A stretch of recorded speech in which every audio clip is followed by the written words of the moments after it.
Good afternoon, ladies and gentlemen. Welcome back. Thought I'd do a little bit here on some slot car builds. I do a little bit of everything. Modeling is rolled over into that as well. First off, I'd like to thank Jason Hascom over at Blue Ox Models for giving me the big shout out. That helped a lot. My channel grew very fast yesterday. That was very cool.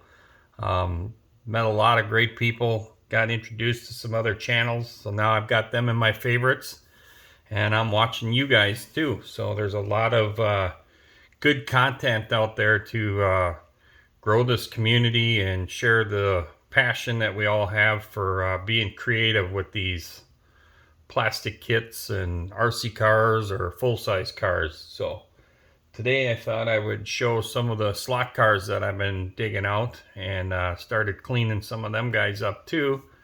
And here's the first one. So this here is an AMT 55 Chev that I've slammed to the ground. It has the slot car chassis underneath that you have to build with Pro Slot motor. That's a Parma chassis. Very cool car. I already broke something off of it. These cars are a lot of fun compared to the Lexan cars. Lexan cars just don't have the detail. So the Lexan cars, of course, are a little faster, but these cars I think are much cooler. They got a more realistic look. They're pretty cool when they go down the drag strip. A lot of guys that are hardcore modelers, some of them don't like that the slot car guys were taking the model cars and making them in the slot cars. But that's what they did before the Lexan cars. The old Cox chassis back in the day when my dad was a kid. That's what they used, was model bodies. Everything was hard body back then. So this is the modern day version of hard body building. They're so much cooler, so much more realistic. The unfortunate side to these things is if something happens to them, they shatter, you know. Something like this, I think the fastest I've ever had this car go in a scaled down quarter, I think was like 65 miles an hour. Which, you know, when you look at how heavy these cars are with the model body, that's moving pretty good.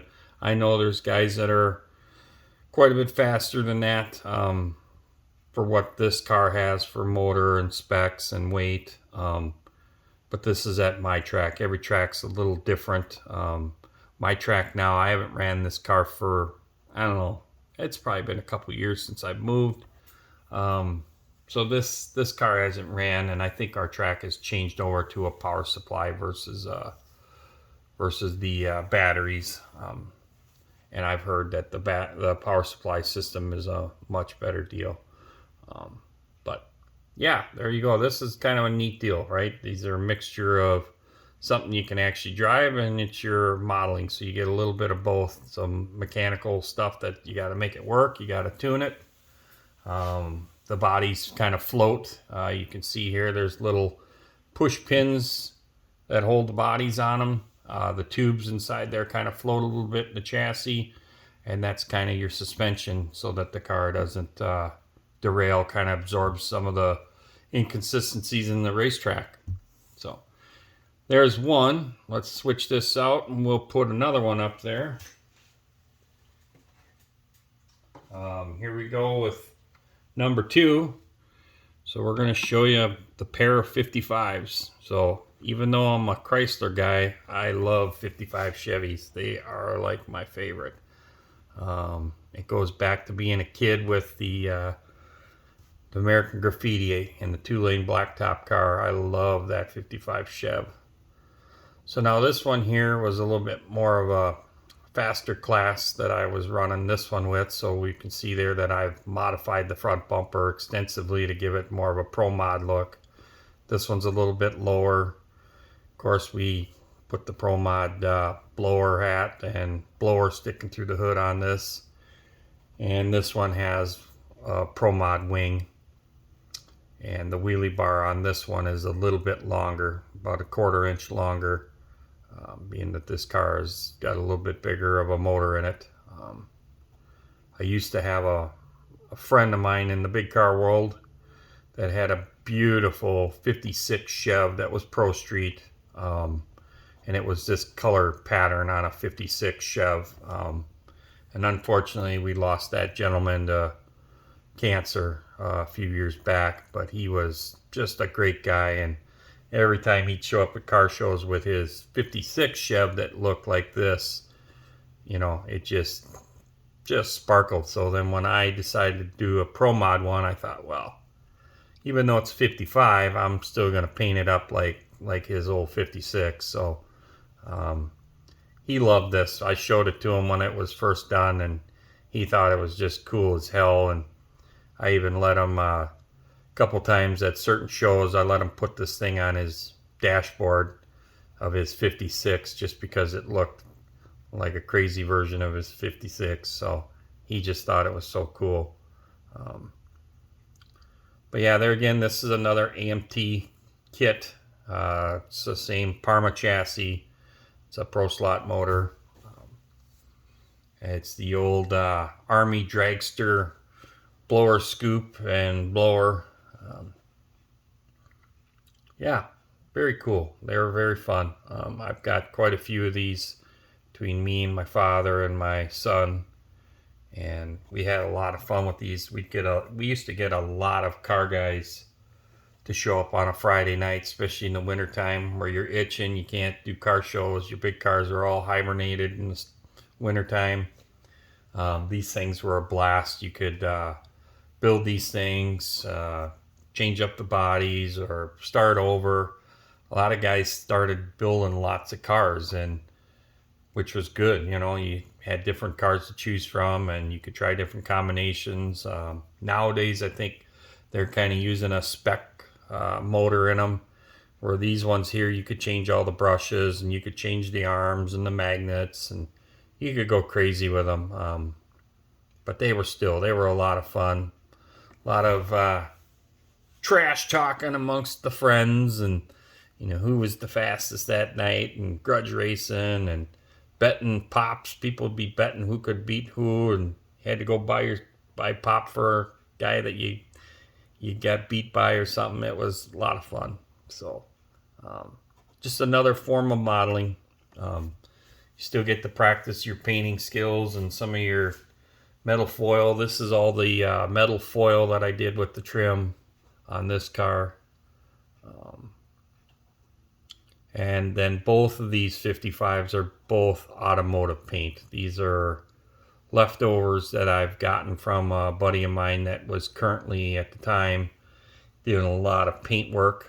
So he would have little, not even a full quart leftovers of certain cars that he would paint.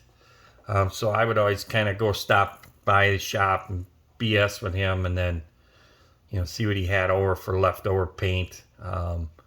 Realistically, if it was just a cup, you know, he was disposing of it. Well, for me, that's a lot for one of these model cars. If you could get a cup full of paint and then you thin it down to go through the airbrush,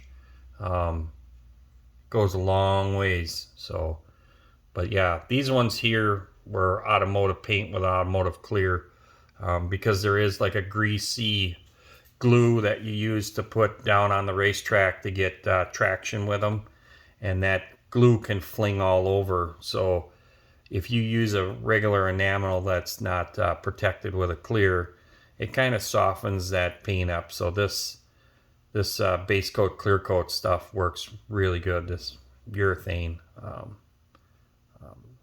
keeps them clean. You can clean them up very well. You can even clean them up with soapy water, because that's what you kind of do with the inside. You flush them out and then clean them up with a toothbrush inside there. The outside, you just take a little Meguiar's or Turtle Wax, like dry clean show spray stuff, put it on a little towel, and you can wipe the outside pretty well. So yeah, there you go. We've got a couple pair of 55s there. We're gonna make that the end of this video. I hope everybody's having a good week so far. It's Wednesday. Unfortunately, it was back to work today for me. Vacation was over. Happy 4th for everybody type deal. We'll go to the next. So I got plenty more cars to clean up and show you, and I'll just keep popping on here when I can. I hope you guys are enjoying it. I thank every one of you guys that subscribe to my channel. That's huge.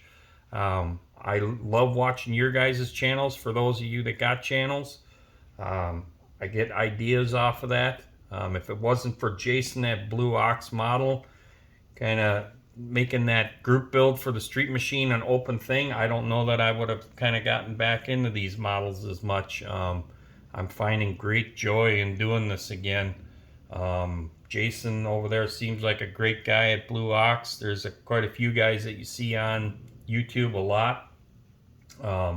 Matt at Model Car Videos, I enjoy watching his videos as well. The Hobby Dude, his videos are really cool too. Those guys all really good ambassadors for inspiring people to do these hobbies. So I'm just glad to be a part of that group build, and I'm hoping that I'll get the chance to do more group builds with some of you guys. This has been really a lot of fun. So we're gonna let you all go. I'm gonna get some dinner here and then plan on working on my stuff. So talk to you all later. Have a good night.